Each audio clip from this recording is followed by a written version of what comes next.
আমাদের খাদিজা এডিটিংয়ের সকল প্রকার পার্ট গল্প দেখতে আমাদের চ্যানেলটি সাবস্ক্রাইব করে পাশে থাকা বেল আইকনটিতে ক্লিক করে অল নোটিফিকেশন অন করে দিন। মেহেরাজ ভাই ওনাকে কোলে তুলে সঙ্গে সঙ্গে ছুটলেন, বাকি রয়ে গেলাম আমি। তারপর যার যত রাগ, যত অপবাদ, যত অপমান সব আমার নামেই লিখে দিচ্ছে। কেউ একটা বারও আমার কথা শুনতে চাইলো না, একটা বারও আমাকে বুঝতে চাইলো না কেউ, এমনকি দাদিও না। এসব ভাবতে ভাবতে চোখ গড়িয়ে উষ্ণ পানি বইল, বুকের ভেতর অস্থিরতা অনুভব হলো। এতটা কষ্ট, এতটা অপমান আমার জীবনে না আসলেই কি হতো না? ভোর হলো, বাইরে থেকে পাখিদের কিচিমিচির ডাকের আওয়াজ আসলো, জানালার ফাঁক দিয়ে কিঞ্চিত আলো ঢুকলো ঘরে। আমি উঠে বসলাম, জানালাটা মেলে দিয়ে পর্দাটা সরালাম। কিছুক্ষণ ঠাই বসে থেকে জামা কাপড় নিয়ে রুম থেকে বের হয়ে কল ঘরে গেলাম।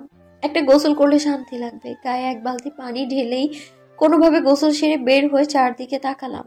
কেউ নেই কোথাও, সবাই ঘুমোচ্ছে। আমি ভেজা কাপড়গুলো উঠোনের সামনের জায়গাটায় দড়িতে মেলে দিলাম। পর মুহূর্তেই ধীর পায়ে এগুতে গিয়ে মেহেরাজ ভাইকে দেখে চমকে গেলাম। আমি দাঁড়ালাম না, দৃষ্টি সরিয়ে দ্রুত পায়ে চলে আসতে নিতেই মেহেরাজ ভাই গমগমে কণ্ঠে বলে উঠলেন, জ্যোতি শোন। আমার পা জোড়া থেমে গেল, তবে দৃষ্টি ফিরল না পেছনে। মাথা নাড়িয়ে বললাম, জি বলেন ভাইয়া। মেহেরাজ ভাই আমার সামনে এসে দাঁড়ালেন, তবুও আমি চাইলাম না তার দিকে। আমার মনে তখন তার জন্য চরম ঘৃণারা জ্যান্ত হয়েছে। উনি চাইলেই পারতেন কালকে সবার সামনে সবটা বলতে, আমাকে এই দোষ থেকে মুক্ত করতে, কিন্তু উনি তা করেননি। আমায় এক সমুদ্র অপমানে ভাসিয়ে দিয়ে উনি গা বাঁচিয়ে পালালেন। সেই সব মনে করেই আমি রাগে জ্বলে উঠলাম। মেহেরাজ ভাই চুপচাপ দাঁড়িয়ে আছেন।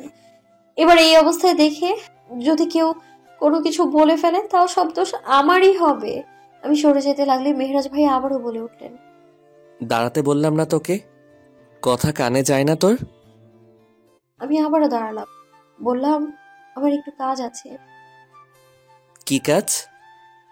আপনি কি বলবেন বলুন। এড়িয়ে যাচ্ছিস তুই? তোর স্পর্ধা দিন দিন বাড়ছে জ্যোতি। আমি তাচ্ছিল্য নিয়ে হাসলাম, মৃদু গলায় বললাম, কি যে বলেন, কোথায় আপনি আর কোথায় আমি? আপনার পায়ের নখেরও তো যোগ্য না আমি। আপনাকে এড়িয়ে যাব সাথে আছে আমার? মেহেরাজ ভাই আবারও চুপ করলো। উনি যা বলতে চাইছেন তাতে যেন রাজ্যের সংকোচ। তারপর কিছু সময় পর কি বুঝেই বললেন উনি, সরি, আমি অন্ধকারে পা বাড়াতেই কিছুর সাথে হোঁচট খেয়ে তোর উপর গিয়ে পড়েছিলাম। দোষটা হয়তো আমারই ছিল। পুনরায় তাচ্ছিল্য নিয়ে হাসলাম।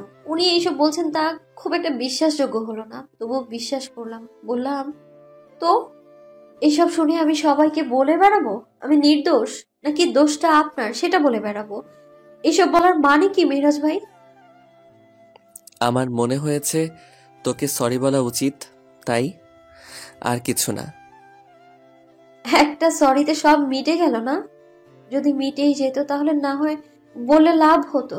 যাক, বাদ দিন, আমি কষ্ট সহ্য করতে পারি, অভ্যেস আছে আমার। সেভাবে না হয় বদনামটাও সহ্য করে নিব। মেহরাজ ভাই বোধহয় রেগে গেলেন এবার, নিরেট কণ্ঠে শুধালো, তুই এমন ভাবে বলছিস যেন আমি তোর উপর প্রতিশোধ নিতে এসব করেছি। যদি প্রতিশোধ নিতে ইচ্ছে করেই করেন তাহলে আর কি, আপনার তো কোনো বদনাম হয়নি। তবে আমি কিন্তু মনে প্রাণে বিশ্বাস করি আপনি ইচ্ছে করে এই প্রতিশোধটা নিয়েছেন, ইচ্ছে করেই করেছেন। মেহরাজ ভাইয়ের রাগ দ্বিগুণ হলো, গলাটা কিছুটা উঁচিয়েই বললেন, তুই কি বলছিস জানিস তুই? আন্দাজে কথা বলবি না জ্যোতি। এবার আমার ভেতরকার অভিযোগগুলো নড়ে চড়ে উঠলো এক মুহূর্তেই। তৎক্ষণাৎ আমার মুখ থেকে বেরিয়ে আসলো, জানি, আমি সবটা জানি। কেন করলেন এমনটা মেহরাজ ভাই? কি ক্ষতি করেছিলাম আমি আপনার? 1.5 বছর আগে সেই ডায়েরিটা আপনার সামনে চলে এসেছিল বলে আমি তো মুখে কিছু বলিনি কোনোদিনও, শুধু এক পাখি কিছু অনুভূতি বহন করে চলেছিলাম, ডায়েরিতে লিখে ফেলেছিলাম আমি। বিশ্বাস করুন, সেবারের পর আপনাকে নিয়ে আর কোনোদিনও কিচ্ছু লিখিনি। আপনার দিকে আমি তাকিয়েও দেখিনি আর। 2 বছর আগে আমাকে ভাঙা কাচের উপর দিয়ে হাঁটিয়ে মজা নিলেন আপনি, উপহাস করলেন, আর এখন এতগুলো দিন পর এই জঘন্য শাস্তিটা? আপনাকে নিয়ে কয়েক পাতা লেখা আমার এমনই জঘন্য অন্যায় ছিল?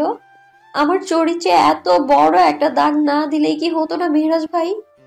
মেহরাজ ভাই কিয়ৎক্ষণ চুপ থাকলো, বোধহয় রাগ নিয়ন্ত্রণ করার চেষ্টা করলো, তবে বিশেষ লাভ হলো না। পর মুহূর্তে ক্রোধ নিয়ে বলে উঠলেন, তোকে সরি বলাটাই ভুল হয়েছে। তুই একটা অসহ্যকর, বিরক্তিকর মেয়ে।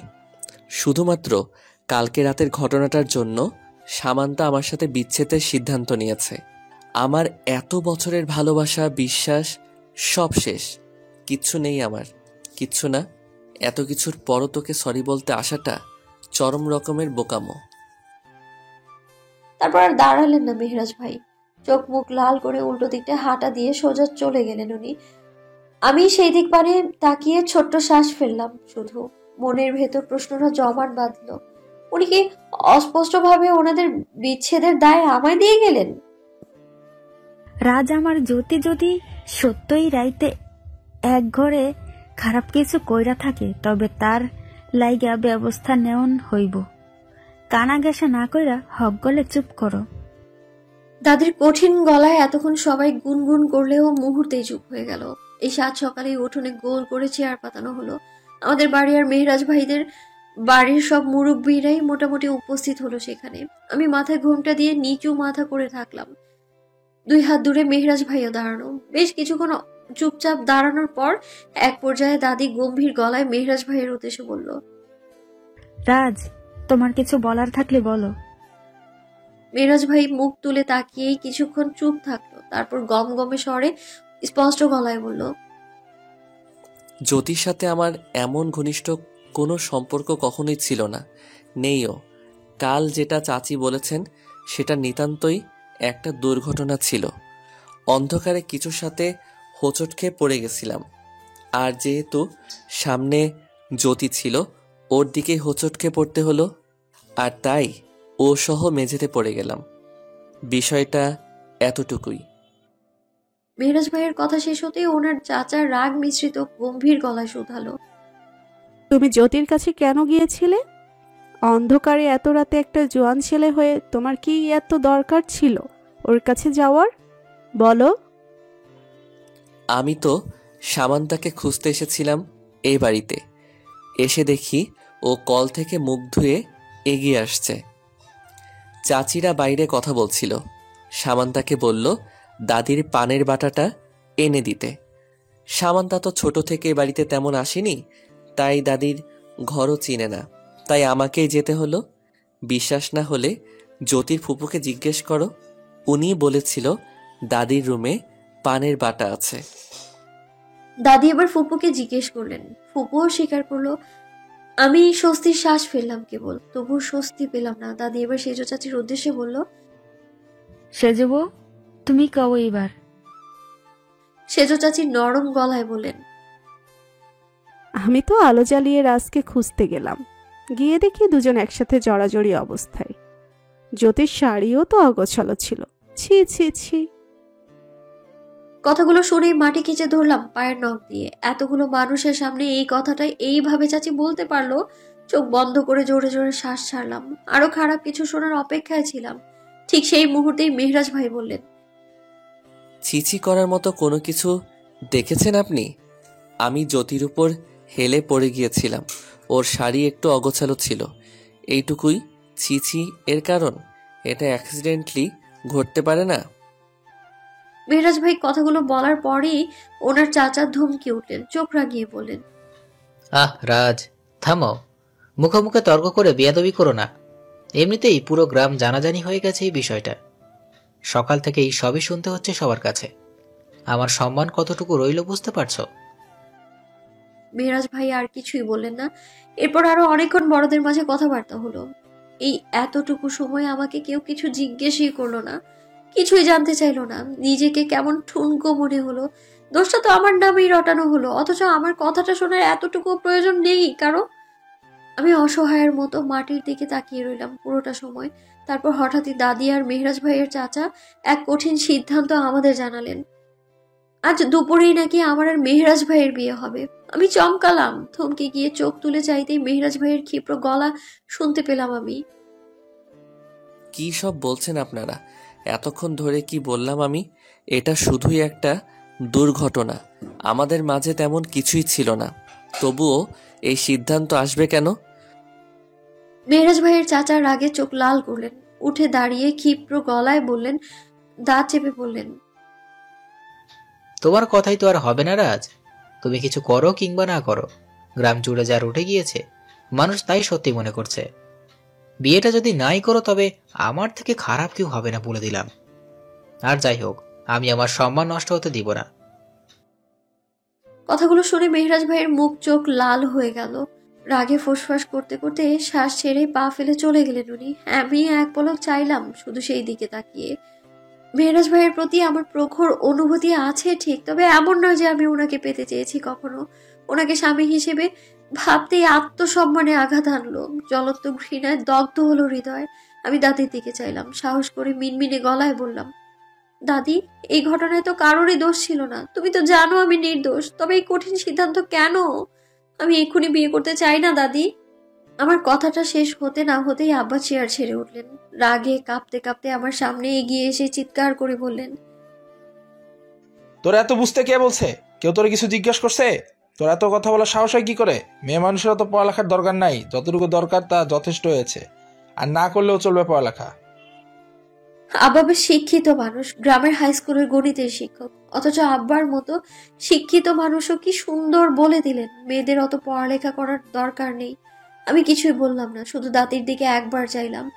তারপর আবারও মাথা নিচু করে মাটির দিকে তাকাতেই মেহরাজ ভাইয়ের চাচি এগিয়ে এলেন, মাথায় হাত বুলিয়ে বললেন, যদি শোন, মেয়ে মানুষের চরিত্র হয় সাদা কাপড়ের মতো। সাদা কাপড়ে যেমন অল্প ময়লা জমলেও বিচ্ছিরি লাগে, মেয়ে মানুষের চরিত্র নিয়েও অল্প একটু কথা উঠলে তা বিশাল রূপ নেয়। মেয়েদের চরিত্র নিয়ে প্রশ্ন উঠলে সমাজে ছেড়ে দেয় না মা। নিশ্চয়ই তুই তোর মেয়ের উদাহরণ পেয়ে এতগুলো দিনে বুঝে গিয়েছিস সেটা। বিয়েটা না হলে রাজের কোনো ক্ষতি হবে না, রাজ দিব্যি স্বাচ্ছন্দ্যে বাঁচতে পারবে, কিন্তু তুই পারবি না ওভাবে বাঁচতে। তোর অনেক বড় ক্ষতি হবে।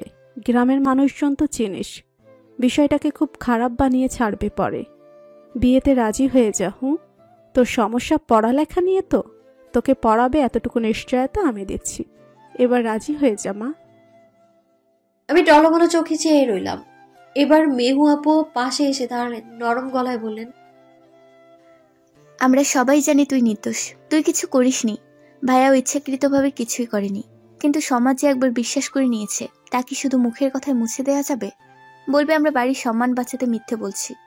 বুঝতে পারছিস তো তুই? আমি কিছু বললাম না, চুপচাপ মাথা নাড়িয়ে পা বাড়িয়ে ঘরে আসলাম। আসার সময় এক সমুদ্র অভিমান নিয়ে দাদির দিকে আরেক পলক চাইলাম শুধু, তারপর দ্বিতীয়বার আর ফিরে চাইলাম না। ঘরে এসে দরজার জানালা বন্ধ করে ডুকরে কেঁদে উঠলাম আমি। যে মানুষটাকে ভালোবাসার অপরাধে সে আমায় এতটা অপমান করেছিল, এতটা উপহাস করেছিল, ঘুরে ফিরে তার সাথে নিয়তি আমায় জুড়ে দিবে। যার বিশালতায় আমার জন্য এক মুঠো প্রণয় নেই, তার স্ত্রী হিসেবেই বেঁচে থাকতে হবে। স্বামী স্ত্রীর মাঝে প্রণয় ছাড়া সংসার হয়? হয়তো হয়, কিন্তু আত্মসম্মান, যে আত্মসম্মান নিয়ে এতগুলো দিন আমি এড়িয়ে গিয়েছি এই মানুষটাকে, সেই আত্মসম্মানের কোনো মূল্য রইল না। এই জঘন্য মানুষটার সাথে পুরো একটা জীবন কাটাতে হবে আমায়। আকাশে কালো মেঘ, ভাবসা গরমে ঘেমে উঠল দ্রুত। এখন দুপুর বেলা, তবুও আশপাশে এতটাই আধার যে মনে হলো কিয়ৎক্ষণ পরই বুঝি সন্ধ্যা নামবে। আমি এক পলক জানালা দিয়ে চাইলাম বাইরে। নিস্তব্ধ থমথমে পরিবেশ, বোধহয় কিছুটা সময় পরই ভারী বৃষ্টিপাত হবে। চারপাশে গুমট আবহাওয়া অনুভব হতেই মনে পড়লো ছোট্ট মিথির কথা। কল্পনায় মুহূর্তেই ফুটে উঠল মিথির প্রাণবন্ত হাসি। ইস, আজ যদি মিথি থাকতো, ও নিশ্চয়ই আমার পাশে থাকতো। আধো আধো গলায় নিশ্চয়ই বলতো। আমি হাসলাম আনমনে। সঙ্গে সঙ্গে আকাশের কালো মেঘের মতো মন খারাপের কালো মেঘে ছেয়ে গেল আমার মনটা। কষ্টটা তীব্র থেকে তীব্র বোধ হলো হৃদয়ে। নিঃশ্বাসটা যেন নাসার রন্ধ্রে আটকে রইল। বিধাতা এতটাই স্বার্থপর কেন? কেন সব প্রিয় মানুষকে আমার থেকে কেড়ে নিলেন উনি? কি পাপ করেছিলাম আমি? ভাবতে ভাবতে আমার চোখ বেয়ে টসটসে পানি গড়ালো। ঠোঁট কামড়ে কান্না আটকানোর চেষ্টা চালাতেই ঘরে ঢুকলো মেহু আপু। আমার দিকে এগিয়ে এসে হালকা গলায় বলল, জ্যোতি, ঘন্টাখানিক পর বোধহয় বিয়ে পড়াবে, ডাকবে, তৈরি হতে হবে তো। আমি মেহু আপুর দিকে চাইলাম, অস্পষ্ট স্বরে বললাম, তৈরি হব মানে? শাড়ি পরতে হবে না? এভাবেই বিয়েতে বসবি? দাদি বললেন তোকে শাড়ি পরিয়ে তৈরি করতে। আমি কিয়ৎক্ষণ চুপ থাকলাম, তারপর বললাম, শাড়ি পরতে হবে না আপু, এভাবেই যাব। বাইরে তো মানুষের নেই তেমন, সবাই তো আরমান ভাইয়ের বিয়েতে গেছে, তাই না? মেহু আপু ইতস্তত বোধ করে আবারও বললেন, তবুও দাদিও বললেন তোকে শাড়ি পরাতে। দাদিকে আমি বলবো আপু? মেহু আপু হাসলেন, নরম গলায় জিজ্ঞেস করলেন, আচ্ছা, কিন্তু কান্না করছিলি কেন? আমি দীর্ঘশ্বাস ফেললাম, মস্তিষ্কে প্রশ্নটা ঘুরতে সঠিক কোনো উত্তর পেলাম না। আসলেই তো, কেন কান্না করছি? মিথির জন্য? মিথির সাথে তো প্রায় প্রতিদিনই কবরের সামনে কথা হয়, তবে ভাগ্যের জন্য? ভাগ্যে যা আছে তা তো ঘটবেই, ভাগ্যের জন্য কান্না করে বিশেষ লাভ হয় নাকি? ছেলের হাসি হেসে উত্তর দিলাম, তেমন কিছুই নয় মেহু আপু, তুমি একবার দাদিকে ডেকে দিবে আপু?